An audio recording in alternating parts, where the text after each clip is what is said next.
Hi friends, आज आम बनइबा स्वादिष्ट सागु कस्टर्ड।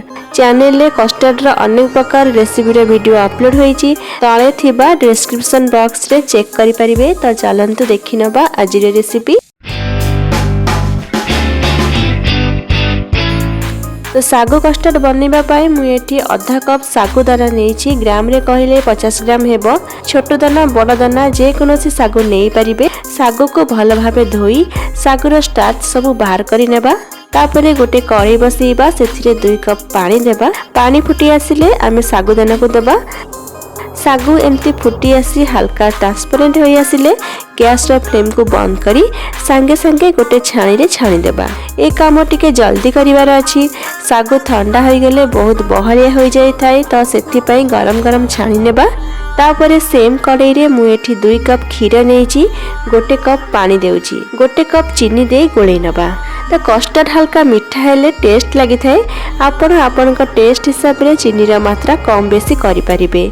तो गोटे गिन्ना रे 2 चम्मच कस्टर्ड पाउडर 7 रु 8 चम्मच गरम क्षीर रे भल भाबे गोली गैस रो फ्लेम लो करि देबा।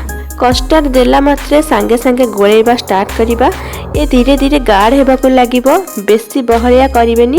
देखंतु एतिकी कंसिस्टेंसी रखिबे, परफेक्ट बनिबो। कस्टर्ड ठंडा हेबा परे गोटे बड़ पात्र दे देबा।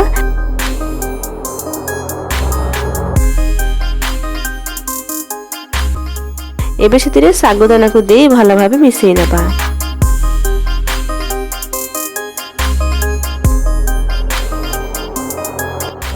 तो फल भितर मुझे डालिंब, सेव, अंगूर नहीं। आपण आपनक मन पसंद जे कोनोसी फल दे परिबे। तो मुझे जेली नहीं, एठी ऑप्शनल अछि, आपण चाहिले स्किप करि परिबे। एबे सेतिरे सब फल को दे दबा। अल्प किछि रखुची गार्निशिंग पई। फल को भल से गोळै 3 रु 4 घंटा पई फ्रिज रे रखि नेबा। 4 घंटा परे एबे सर्व करि नेबा।